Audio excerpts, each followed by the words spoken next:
Hello, everybody. The Save Your Sister is available for free right now on Amazon, and it's only available for free for like one more day, so you gotta get on it now. It's linked below. Don't say I never did anything for you. On to today's topic, we are trying something a little bit different. I've been seeing a lot of these tier videos where they rank drag queens, characters, books, movies, whatever. So today we're ranking writing advice. I asked you guys over on Instagram as well as during my weekly live streams to list some of the most commonly heard writing advice. This is the sort of advice that you are going to hear at least 50 million times during the writing process, and I'm ranking them today. But first, we gotta choose our tiers. For the S tier, we are calling this the Saviors tier because this advice will save your book. It's the best of the best, and I know no advice works 100% of the time, but I will say that this advice works most of the time. For the A tier, we're saying it kinda sorta works. This is advice that's actually pretty good. I maybe wouldn't shout it from the rooftops, but it's definitely worth considering. For the B tier, I'm titling this one, Stop Taking This Literally. This is for the writing advice that's fine or even pretty good, but a lot of people keep taking it to be a lot more serious than it needs to be. It's not the Bible, it's just a suggestion. Chill out. For the C tier, I'm titling this one Amateur Hour. Basically, the only people who do this are amateurs. Maybe there was a point in time where you thought this was great advice, but as you grow and gain experience, you realize it's not really that big of a deal. For the D tier, I'm titling this Jerk Off Advice, which basically means that whoever is giving this advice is just jerking themselves off. Either the advice isn't realistic or it's pretentious. It's more of an attempt at bragging than actually helping. And for the E tier, I'm titling this Feed It to the Sharks. This advice is terrible, it's the worst, and whoever came up with it needs to be shipped off into the middle of the ocean and fed to sharks because of the disservice they've done to the writing community at large. Now that we've established our tiers, let's dive into the writing advice and see where it lands. The rest of this video is completely unscripted, so you are getting my opinions in real time as they float into my brain. Number one, we're starting with a doozy. Said is dead. We're gonna feed this one to the sharks. I will be shocked if there is any piece of writing advice on this list that is worse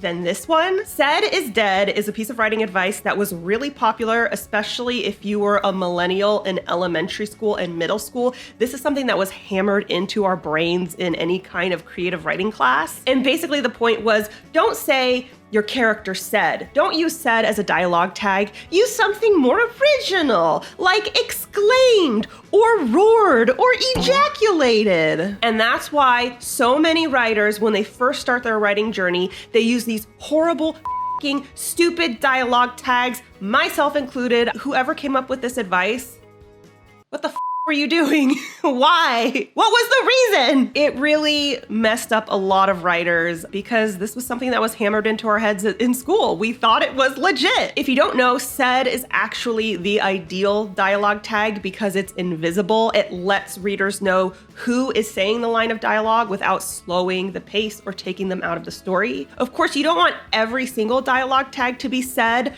but I would say that at least over half of them should be said. And remember, you don't need a dialogue tag for every piece of dialogue, but that's a whole other can of worms. The point is, said is dead should be fed to the sharks. Someone needs to make said is dead dead. Second piece of writing advice, write what you know. This is good advice. A lot of people take issue with this because they take it too literally. The advice isn't only write what you know. It's not saying that you can't write about werewolves if you've never experienced a werewolf. I hope you've never experienced a werewolf. It's not saying that you can't write a love story if you've never fallen in love. It's just a helpful piece of advice saying it's easier to write about something you already have experience with. That's the truth. I'm an autistic writer. I'm writing about an autistic character. Why? Because I know what autism feels like and it's easy for me to write. So I'm going to put this in the stop taking this literally tier. This is actually great advice. It is much easier to write what you know, but the advice is not telling you to only write that and that exclusively. It's not that serious. I think this advice is just saying, hey, like if you're stuck and you're not sure where to go or what to write next, think about what you've experienced, what's important to you, what you gravitate toward, and write that. Next piece of advice, don't edit, rewrite. I never really understood this advice Because editing in many cases is rewriting. You may not be rewriting the story from start to finish, but you're rewriting a whole lot of paragraphs. You're rewriting a whole lot of sentences. There's a significant amount of rewriting already involved in editing. So this just feels like self-important advice, like someone thought that they were doing something coming up with this, or it feels like someone not understanding what the editing process is. I don't know. I'm going to say, is this amateur hour or jerk off advice?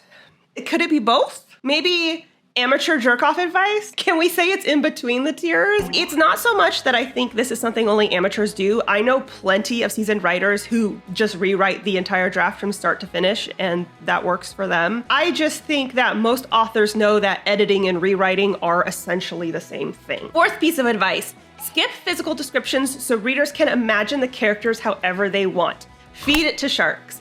This is horrible advice. This is not as bad as Said is Dead, but it's bad advice. I think the person who came up with this advice doesn't actually read, and I'll tell you why. Most readers know that we are looking for the context clues while we're reading. Even if it's not delivered straight in your face, we are looking for the hints. We are looking for context. So most readers, not all, but many readers, when they read a story and they're introduced to a character, that person's just an amorphous blob in their mind until we get some indication of what they look like. It doesn't have to be a whole picture, but like a skin color, a hairdo, like something. I think some of the people who come up with this advice are the people who don't want to give their characters physical descriptions because they don't want to deal with any backlash, for people who are like, oh, the cast, doesn't look the way I want them to look. I think they just want to rid themselves of that accountability and be like, oh, it's up to you. I wanted to give that power to you. But no, you're the author, you're in control. Don't put the work onto the reader. This is your job. Bad advice. Next piece of advice, I knew this was coming. Write every day. I can tell you immediately that this is jerk-off advice. Writing every day is such an obvious thing to do. I think every writer would obviously write every day if they could, but most people do not have that prerogative. Not every writer is a full-time writer. A lot of them have normal day jobs. A lot of writers are caregivers to children. Some are caregivers to the elderly, maybe their parents. Some are caregivers to disabled family members. Some are in school. Some are in college and working. Some are working 3 to 4 jobs. There's a multitude of real life responsibilities that can get in the way of writing every day. And the writers that I see who tell everyone you have to write every day, they are either a man who has a wife who does all of the familial responsibilities in the house. So she takes care of the children, she takes care of the elderly parents, she takes care of the house. So this man doesn't have anything to do but write. Or it is someone who is completely financially dependent on their parents. Their parents are fully taking care of them financially, or their spouse is taking care of them financially. So they don't have any obligations at all. They can just write. It's not that easy. Number 6, read the genre you plan to write in. This is great advice. Finally, a really good one. I'm going to say this is the saviors tier. If you're a writer, you should also be a reader. And if you are reading anything, you should be reading the genre you plan to write in. The point isn't to copy or steal ideas or to replicate what's already popular. It's to give you an idea of the market. It's to give you an idea of reader expectations and where you might fit within that concept. It also gives you an idea of what you don't like and what you don't want to replicate. And it might give you ideas of what's missing in the genre and where you can kind of find your niche. Either way, if you're not reading the genre you plan to write in, you're making a big mistake. Definitely do it. Number 7, if you don't like the person, kill them in your book. This is amateur hour. I'm not saying that you can't base characters off of real people. I'm not saying you can't be inspired by real people. There have been characters I've written where I'm like, oh, this character kind of reminds me of XYZ. That's fine. But there is this idea among newbie writers that if someone does you dirty or if someone was mean to you, put them in your book so you can kill them off and that's your revenge. But it's not good revenge. You immortalized this person in your book. You made them live forever. If anything, it's flattering to that person because your book is something that you really, really care about and you're putting all this time and effort into. You took something you cared about and you put this other person, someone who probably isn't thinking about you at all, you put them into your book just so you could kill them off. I don't think it gives the revenge that you're going for. The best revenge is a happy life. So I would recommend, instead of immortalizing the person, just live your happy life and move on. Number 9, do writing sprints. Let me think about it. I'm going to say this kind of sort of works. A lot of people really struggle to work up the motivation to write, and a writing sprint alongside friends is a really great way to combat that. If you're not familiar, a writing sprint is where you set the timer usually for 15 to 20 minutes and you write as many words as possible during that time frame. And then when the sprint is over, you and whoever you're working alongside share your productivity, take a little break, and then do another sprint. So it's a great way to kind of work alongside people to kind of boost each other's motivation. I host writing sprints on my channel every Monday. I do think that they're a good idea, but for some people, including myself, once that timer goes off, if you're on a roll, it's kind of like, the timer, the sprint, I'm just gonna keep writing, you know, like what's the point? Why should I take a break? But that's just me. Number 10, you can't edit a blank page. This isn't so much advice as it is motivation. I say this is savior's tier motivation. If you need that motivation to remind yourself that you just got to get something on the page, even if it's just a little bit, I think that's great. I think there are a lot of writers who need this phrase plastered on their wall. There's not a whole lot to say about this point except for, yeah, it's basically true. You can't edit a blank page, so get those words on the page. Outlining is a must. I don't want to upset the pantsers. I'm gonna say this is savior's tier advice. A little bit of stop taking it so literally, but they're gonna take it literally no matter what. So I'm gonna put it in the savior's tier. What I will say is that it's not a must for everyone. There are people who don't need an outline and do just fine, but I would say 90% of writers need some kind of plan. Actually, a lot of the pantsers I know do have an outline, they just don't call it that. They're like, oh, I just have a few bullet points. It's like, that's a skeleton outline, buddy. Hate to break it to you. An outline doesn't necessarily mean you have every single thing in your book planned. It just means you have something, some kind of plan of where to go. And I know people who only have 5 bullet points and they're like, I'm a pantser. It's like, well, 5 bullet points is still a skeleton outline. So are you? Do you really fly by the seat of your pants? I don't think you need a detailed outline. I don't think everyone needs the exact same outline, but I think 90% of writers do need some kind of plan to help them know where they're going. The level of detail of that plan depends on the person. Similar note, outlining ruins the creative process and discovery writing is the only true writing. I can't tell if this is jerk-off advice or amateur hour. This is tough. I'm gonna say amateur hour only because the only people I have personally met who say outlining ruins the creative process, they are all newbies who have never published anything. Because even the pantsers I know who are multi-published, they don't believe that.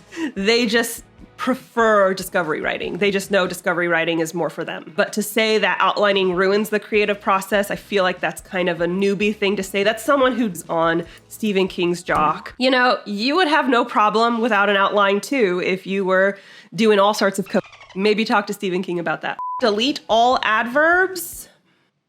It's good advice to delete adverbs. Here's the issue. An adverb is basically a word that describes a verb. He smiled widely. The adverb is widely. The reason they say that you should delete adverbs is because usually there's just a stronger verb you could have used. Instead of he smiled widely, you could have just said he grinned, because a grin is a wide smile. You see what I'm saying? So I would say that yes, it's a good idea to go through your manuscript and find the adverbs and see which ones you can get rid of and replace with a more powerful, appropriate verb. But I wouldn't say you need to delete all the adverbs. I'm gonna put this in the B tier. Stop taking this so literally. Yes, it's a good idea to get rid of your adverbs. You don't need to get rid of all of them. Sometimes they're there for stylistic purposes. Sometimes there isn't a more powerful verb to use. It's not that serious. Show, don't tell. If you're not familiar, showing means actually painting a picture that readers can visualize, whereas telling essentially means just telling the reader what's going on. So telling would be, she was extremely beautiful. And showing would be, she had golden brown hair that cascaded over her shoulders, plump lips that sparkled against the moonlight, a swan neck, and sumptuous curves. With that description, you can see that this woman's hot as f***. So most of the time, yes, showing is better than telling, but telling does serve a purpose. Telling does have a point. There are situations where you want to tell instead of show. So I would say don't take this advice too literally, because we're not saying you have to show exclusively. However, I don't know many people who take this advice super literally. Is that a thing? Are people taking this too literally? I'm going to say this is savior tier advice only because even though you shouldn't show all the time, and there are situations where you should tell, the people who have this issue and then stop telling and switch to showing, it completely saves their manuscript. It just totally does a 180. So it takes a shitty manuscript and turns it into a good manuscript really fast. Write what you want to read. This is savior tier advice. You should write what you want to read because 1, you will be much more passionate about the story if you are writing something that you want to read. 2, you already know there's a built-in audience because if you want to read this story, chances are other people want to read this story. And 3, it is a lot easier to sell something that you're passionate about and excited about. I could go on. This might be the best advice on the whole list thus far. The villain is the hero of their own story. This is bad advice. I'm just trying to figure out what tier to put it in. The reason this is bad advice is because it excludes a huge subset of villains or evil people. That's actually probably the most dominant form of evil. Are there some villains out there who genuinely believe that they're heroes, that they are doing the right thing?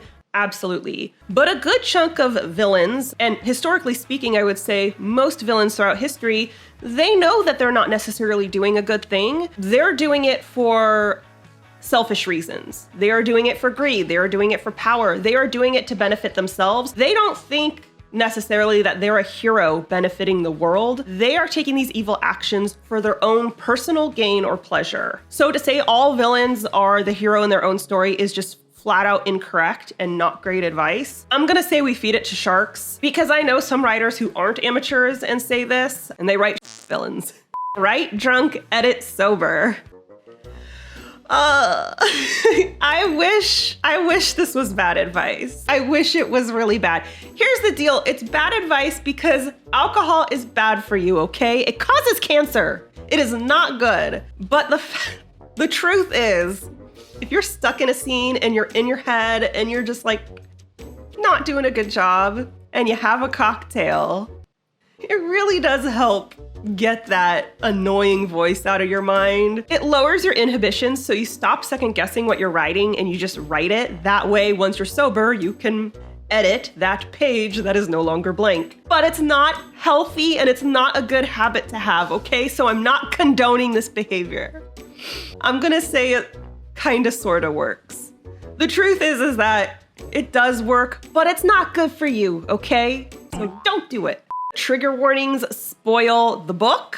That's just stupid. It's just stupid. If you're not familiar, trigger warnings are little warnings that you see at the beginning of movies. You see them at the beginning of TV shows, and you see them at the beginning of books that will just let you know, hey, there's graphic violence, there's things like that, so that if someone has PTSD or is dealing with a traumatic incident, they know to be prepared going into the book, or maybe they know the book isn't for them. If the big plot twist in your book is a scene, that's just bad writing. So if you're afraid that the is gonna be spoiled, maybe you're not a very good writer because that's stupid. I don't think there's anything wrong with letting people know, hey, just so you know, there's some traumatic stuff in this book, so if you're not in the right headspace, maybe read a different book. I'm biased because I have CPTSD. But also, not including trigger warnings does you a huge disservice, because if you release this book and someone reads it and they were not prepared for graphic violence, you're looking at a ton of 1-star reviews and you did that to yourself. I am going to say that this is jerk off advice only because the people who say this are usually jerks. No tears for the writer, no tears for the reader. I know that this is a Robert Frost quote and I should be kinder, but it's just kind of stupid advice. Here's the deal. I will say that I think people take this way too literally, so it could go into that tier. I don't know Robert Frost personally, but I don't think he meant literal tears. I think he just meant that if you are not emotionally invested in what you're writing, then readers aren't going to be emotionally invested in your writing. But some people even believe that he's saying, you know, you need to be emotionally wrapped up in your writing and you need to be emotionally affected. And people experience their emotions differently. I don't necessarily think that you need to be like, try not to cry while you're reading your book. Especially if you've been writing for a long time, you sort of start to get used to the ebb and flow of the process. I'm going to say stop taking this literally because I do think that it's important to be emotionally invested in your work, to really care about your work and be passionate about what you're saying. But I don't think you need to actually